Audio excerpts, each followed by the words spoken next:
14th of January 2020, the Supreme Court spoke and everything changed.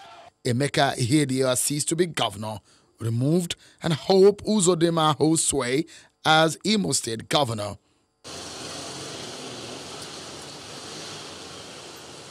A month after, the dust is not yet settled, even as the highest court of the land has spoken. A group of lawyers in Lagos State across different civil society organizations are putting some facts forward, insisting that the Supreme Court judgment should not be allowed to stay. If the Supreme Court has not determined that question of spread, of geographical spread, the Supreme Court cannot make a return. The issue of whether it can be reversed, yes, the Supreme Court has said so. As human beings, we are bound to make mistakes. First, they say Senator Hope Uzodinma's declaration as winner of the election is unconstitutional because, according to them, of the provision of Section 179, subsection 2 of the Nigerian Constitution.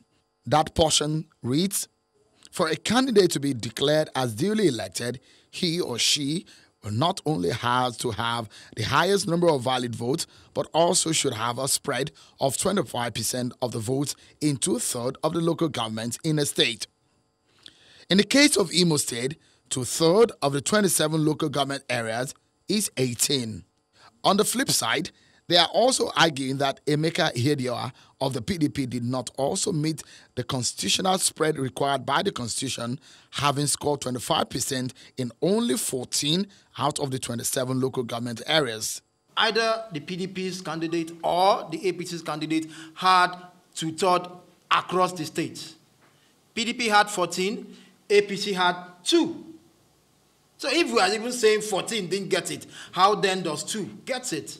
And this is what these lawyers and rights groups are asking for. You must do a rerun. The case is expected to be appraised on Tuesday by the Supreme Court, but it appears whatever decision the court comes out with is still the ultimate.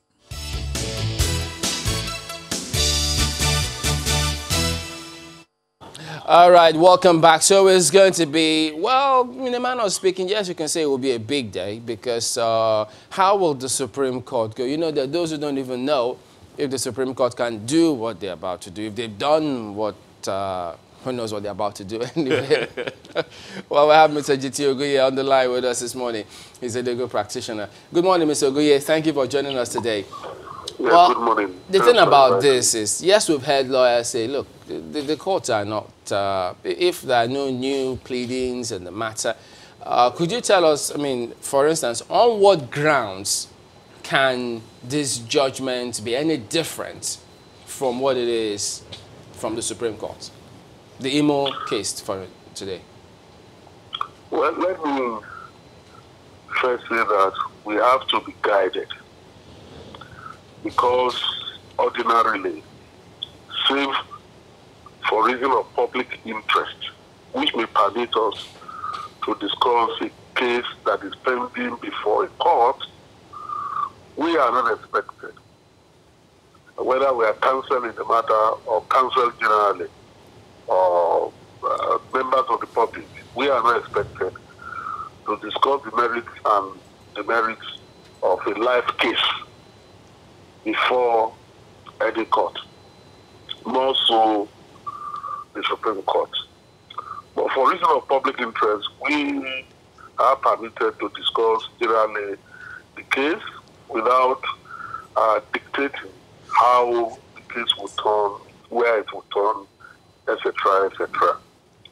Now, Nigerians can recall, and I hope they can recall this, and I'm using this just to set the tone, that many years back, following the decision of the Supreme Court in the case of Attorney General of Lagos State and Attorney General of the Federation, the local government case, the case between Lagos State when they created the local council development area and the federal government. Following the decision of the West Court in that case, saying that the local government council development areas so created were legally created, but that they were inchoate because those new names are not entered into the Constitution. Chief Afe Babalola, Senior Advocate of Nigeria, eminent counsel then to the federal government of Nigeria, approached the Supreme Court again for the interpretation of the judgment. Not even for a review, for the interpretation of the judgment. They said the judgment was not clear. And the Wales court rebuffed him, told him that that judgment was written in plain English language and that he should go and read it and not bother them with an application for interpretation.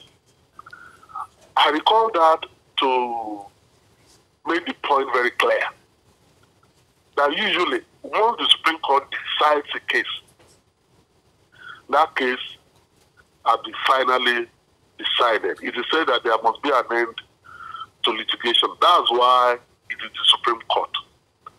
And although principle-wise, authorities-wise, precedent-wise, the Supreme Court can set aside its own judgment in a latter case if it is specially invited to do so. It is called a departure, that should depart from that case and set it aside. That will not impact on the former case that had already been decided. For example, the decision reached by the Supreme Court in the Imo election petition appeal can be set aside in the latter election petition appeal in the future, but that will not impact on the Imo appeal. That said, I will say that in this call for review, the nation is set on edge. The Supreme Court is being asked to perform an unusual task. And the reason, in my view, is not just that politicians are restless about power. They don't want to lose power, but also because some of the judgments that have been coming out of the Supreme Court in recent times have serious implications for our electoral system. All right, Mr. Ogunye. Yes. Okay, then. We appreciate your thoughts. So it's going to be, well, we'll just keep watching to see what happens today with the Supreme Court. Thank you very much indeed for your thoughts this morning.